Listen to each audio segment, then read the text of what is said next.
Maribel, napalayas pala ng kanyang sariling ina sa kanilang bahay.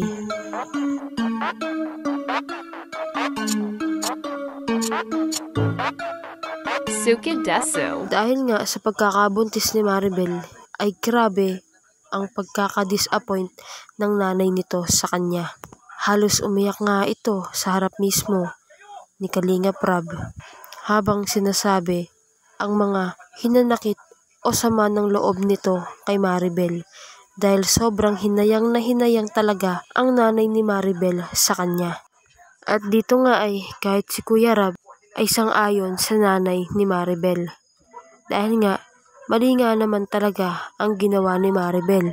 Dahil sinayang niya ang pagkakataon dahil imbis na nag-aaral siya ay huminto siya sa pag-aaral dahil nga nabuntis ito. Kaya naman ganun na lamang ang panglulumo na nangyari sa nanay ni Maribel. Yung stress na napagdadaanan ng nanay nito ay nagdulot ng pagpapalayas nito kay Maribel. Dahil nga hindi magkaayos ang mag-ina ay pinaalis nga si Maribel sa bahay nila.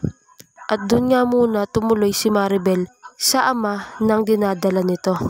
Pinrangka nga naman din ni Kuya Rab si Maribel na sana ay wag siyang magagalit sa kanila dahil pinapayuhan lang naman siya at totoo naman talaga ang mga sinasabi nila patungkol sa kanya. Hindi naman nagalit si Maribel pagkus ay nanghingi ito ng patawad sa nagawa niya sa nanay niya at kay Kuya Rab.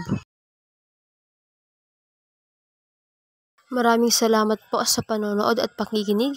Please do not forget to like, leave a comment, share, and subscribe po sa aking munting YouTube channel. Maraming salamat po. God bless us all.